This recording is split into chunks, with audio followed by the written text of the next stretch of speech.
चलिए, आज की इस चर्चा की शुरुआत एक बहुत ही जानी पहचानी पुरानी सी याद के साथ करते हैं। रात का वक्त है, रसोई में दूध हल्का गर्म किया जा रहा है। एक पुरानी कटोरी में कल का बचा हुआ थोड़ा सा दही डाला जाता है। फिर उसमें वो हल्का गर्म दूध मिलाते हैं और अंत में एक साफ सूती कपड़े से ढककर उसे एक शांत कोने में रख दिया जाता है। ये एक ऐसा दृश्य है जो सदियों से, न जाने कितनी पीढ़ियों से हमारी रसोइयों में हर रोज दोहराया जाता रहा है। और हाँ, दूध को ढकने के बाद एक बहुत ही सख्त हिदायत भी तो सुनने को मिलती थी। अब इसे हाथ मत लगाना, हिलाना मत, वरना दही बिगड़ जाएगा। फिर अगली सुबह जब वो कपड़ा हटता है तो वो तरल दूध जादुई तरीके से एकदम ठोस और मलाईदार हो चुका होता है। बचपन में वो बिल्कुल सेट हुआ दही किसी चमत्कार से कम नहीं लगता था। लेकिन सच तो ये है कि वो कोई जादू नहीं था, वो एकदम शुद्ध विज्ञान था। असल में वो दो खास तरह के बैक्टीरिया थे जो पूरी रात चुपचाप अपना काम कर रहे थे। तो आइए आज इसी दिलचस्प विज्ञान की गहराई में उतरते हैं। अगर हम पुरानी बातों को याद करें तो एक बुनियादी नियम समझ में आता है। बैक्टीरिया हमेशा शुगर यानी शर्करा को एसिड में बदलने का काम करते हैं, और बिल्कुल यही कमाल दही जमाने की प्रक्रिया में भी होता है। सोच कर देखिए, सिर्फ 1 चम्मच पुराना दही और वो पूरी कटोरी के लिक्विड दूध का रूप बदलकर उसे ठोस बना देता है ना कमाल की बात। अब जरा उन सूक्ष्म कारीगरों से भी मिल लेते हैं जो इस पूरे बदलाव के पीछे के असली हीरो हैं। विज्ञान की भाषा में इस प्रक्रिया को लैक्टिक एसिड फर्मेंटेशन कहते हैं, और यहां काम करती है एक शानदार ड्रीम टीम, लैक्टोबैसिलस और स्ट्रेप्टोकोकस। खैर, अगर ये भारी भरकम वैज्ञानिक नाम याद न रहें तो कोई बात नहीं, बस इतना समझना काफी है कि एक लैक्टो है और एक स्ट्रेप्टो। ये ताकतवर स्टार्टर कल्चर दूध के अंदर मौजूद प्राकृतिक शुगर यानी लैक्टोज को बड़े चाव से खाता है और उसे लैक्टिक एसिड में बदल देता है। अच्छा, अब इस ड्रीम टीम को अपना काम बेहतरीन तरीके से करने के लिए क्या चाहिए? इनका सबसे बड़ा राज छिपा है एक मैजिक नंबर में, और वो नंबर है 45, यानी 40 से 45 डिग्री सेल्सियस का तापमान। जरा सोचिए, अगर कोई इंसान किसी नए शहर में बसने जा रहा है तो उसे अपनी पहचान और नेटवर्क बनाने के लिए एक सही और आरामदायक माहौल चाहिए होता है ना? बिल्कुल वैसे ही इन बैक्टीरिया को भी दूध के अंदर अपना पूरा नेटवर्क फैलाने और तेजी से पनपने के लिए एकदम सही गर्माहट की जरूरत होती है। तो चलिए देखते हैं कि ये पूरी प्रक्रिया असल में की कैसे जाती है। ये किसी बहुत ही सटीक साइंस एक्सपेरिमेंट जैसा है। सबसे पहले फुल फैट दूध सबसे अच्छा माना जाता है, क्योंकि इसमें मौजूद फैट दही को एक शानदार गाढ़ापन देता है। वहीं जो हाईली प्रोसेस्ड UHT दूध होता है उससे बचना चाहिए। अब दूध को उबालकर 45 डिग्री तक ठंडा कर लेते हैं। तापमान सही है या नहीं ये जांचने का बड़ा आसान तरीका है। कलाई के अंदरूनी हिस्से पर एक बूंद डालिए। ये हल्का गर्म लगना चाहिए, लेकिन त्वचा जले नहीं, बस एकदम परफेक्ट। फिर हर एक कप दूध के लिए बस 1 चम्मच स्टार्टर मिलाया जाता है। इसे एक बार अच्छे से मिलाकर 4 से 12 घंटे के लिए आराम करने छोड़ दिया जाता है। और अब आती है सबसे जरूरी बात, जिसका जिक्र हमने बिल्कुल शुरुआत में किया था, वो हिलाना मत वाला नियम। याद है? वो कोई अंधविश्वास या पुरानी कहावत नहीं है, बल्कि वो एकदम सॉलिड साइंस है। होता यह है कि जब एक बार फर्मेंटेशन शुरू हो जाता है तो दूध के अंदर एक बहुत ही नाजुक प्रोटीन का नेटवर्क बनना शुरू होता है। कटोरी को हिलाने से वो कमजोर नेटवर्क टूट जाता है और नतीजा दही एकदम पतला और पानी जैसा रह जाता है। आइए अब इस गहरी केमिस्ट्री के थोड़ा और अंदर झांकते हैं। दूध में असल में क्या क्या चल रहा होता है? दूध के अंदर छोटे छोटे प्रोटीन के गुच्छे होते हैं जिन्हें कैसीन मिसेल्स कहा जाता है। आमतौर पर इन गुच्छों पर एक नेगेटिव चार्ज होता है। अब चुंबक का नियम तो हम सब जानते ही हैं, समान चार्ज एक दूसरे को धकेलते हैं। तो ये प्रोटीन के गुच्छे भी एक दूसरे से दूर दूर भागते हैं, और यही कारण है कि दूध आराम से अपनी लिक्विड अवस्था में बहता रहता है। लेकिन कहानी में ट्विस्ट तब आता है जब वो बैक्टीरिया काम शुरू करते हैं। जैसे जैसे वो लैक्टिक एसिड बनाते हैं, दूध का pH लेवल तेजी से गिरने लगता है। ये 6.7 से लुढ़ककर सीधा 4.6 के आसपास आ जाता है। और ये जो pH लेवल में गिरावट है ना, ये प्रोटीन्स के उस नेगेटिव चार्ज को पूरी तरह से न्यूट्रल कर देती है, यानी एकदम बेअसर।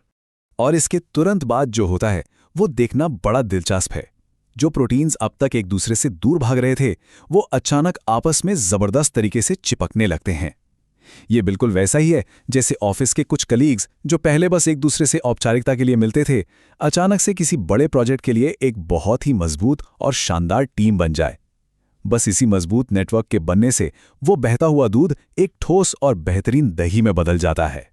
विज्ञान के इस बुनियादी नियम को समझने के बाद जरा भारत की इस अद्भुत विविधता पर नजर डालते हैं।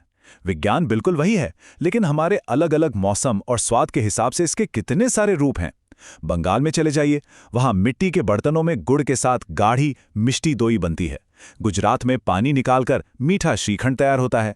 दक्षिण भारत में चावल के साथ खाने के लिए थोड़ा सा खट्टा तईर जमाया जाता है, तो वहीं उत्तर भारत में फुल फैट भैंस के दूध से गाढ़ा और हल्का मीठा दही बनता है। और सबसे मजेदार बात यह है कि अलग अलग तरीके अपनाने के पीछे भी पूरी तरह से विज्ञान ही है। मिट्टी के बर्तनों में छोटे छोटे छिद्र होते हैं जिनसे अतिरिक्त पानी उड़ जाता है और मिष्टी दोई गाढ़ी हो जाती है।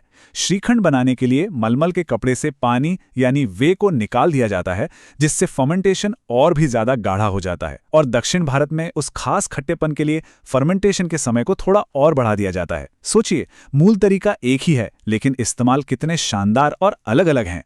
अब एक ऐसी बहस पर आते हैं जो अक्सर सुनने को मिलती है, घर का दही बनाम पैकेज दही। यहां किसी को सही या गलत साबित नहीं करना है, बस फर्क समझना है। एक तरफ हमारे पास घर का दही है जिसमें प्राकृतिक प्रोबायोटिक्स हैं, जीवित संस्कृतियां हैं और कोई मिलावट नहीं। पेट की सेहत के लिए ये एकदम बेहतरीन है। वहीं दूसरी तरफ पैकेज दही है। ये पाश्चुरीकृत होता है, इसलिए इसकी शेल्फ लाइफ लंबी होती है और इसका टेक्सचर हर बार आपको बिल्कुल एक जैसा ही मिलेगा।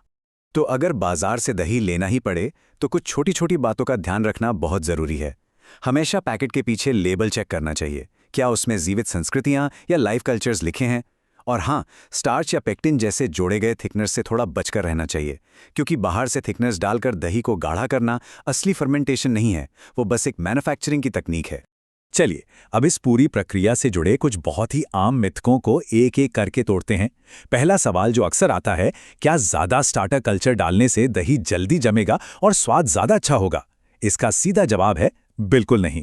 ज्यादा स्टार्टर का मतलब है उन बैक्टीरिया के बीच बहुत ज्यादा भीड़ और खाने के लिए प्रतियोगिता।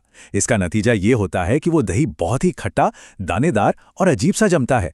दूसरा बड़ा मिथक, क्या ज्यादा गाढ़ा दही पाने के लिए दूध और स्टार्टर को मिलाकर सीधे फ्रिज में रख देना चाहिए? यह भी वैज्ञानिक रूप से बिल्कुल गलत है। फ्रिज का तापमान तो 4 से 8 डिग्री सेल्सियस के आसपास होता है और इतनी ठंड में वो ड्रीम टीम बैक्टीरिया गहरी नींद में सो जाते हैं। मतलब फर्मेंटेशन की प्रक्रिया शुरू होने से पहले ही पूरी तरह रुक जाती है। एक और सवाल जो अक्सर मन में आता है, क्या पुराना रखा हुआ स्टार्टर दही जमाने के लिए ज्यादा मजबूत होता है? ऐसा बिल्कुल नहीं है। सच तो यह है कि एक हफ्ते से ज्यादा पुराने स्टार्टर में बैक्टीरिया की ताकत कम होने लगती है और तो और उसमें हवा में मौजूद अनचाहे और खराब बैक्टीरिया के पनपने का खतरा भी काफी बढ़ जाता है। इसीलिए हमेशा ताज़ा स्टार्टर ही सबसे अच्छा और सुरक्षित होता है। और हमारा आखिरी मिथक, क्या सच में फर्मेंटेशन मेटल यानी धातु के बर्तनों में बिल्कुल नहीं हो सकता? जी नहीं, ऐसा नहीं है। मेटल के बर्तन भी बहुत अच्छे से काम करते हैं। बस दिक्कत यह है कि मेटल के बर्तन अपनी गर्माहट बहुत जल्दी खो देते हैं, जबकि बैक्टीरिया को तो गर्माहट चाहिए। मिट्टी के बर्तन गर्माहट को लंबे समय तक रोक कर रखते हैं और साथ ही दही में एक खास सौंधी सी महक भी जोड़ देते हैं। तो इस पूरी चर्चा के अंत में चलिए वापस उसी पुरानी रसोई में लौटते हैं जहां से हमने शुरुआत की थी। ये सारी बातें हमें ये सोचने पर मजबूर कर देती हैं कि हमारी वो पारंपरिक रसोई हमेशा से कितनी बेहतरीन तरीके से कैलिब्रेट की गई एक प्रयोगशाला थी। बिना किसी माइक्रोस्कोप या थर्मामीटर के पिछली पीढ़ियों का वो ज्ञान, जिसे हम सिर्फ एक परंपरा या दादी नानी का नुस्खा कहकर टाल देते थे, वो असल में बहुत ही गहरे और सटीक माइक्रोबायोलॉजी पर आधारित था। इस सफर को खत्म करने से पहले एक दिलचस्प सवाल आपके सोचने के लिए छोड़ जाते हैं। जरा सोचिए, क्या होगा जब गाजर, पानी, पिसी हुई राई या सरसों और कुछ दिनों के लंबे इंतजार को एक साथ मिलाया जाए?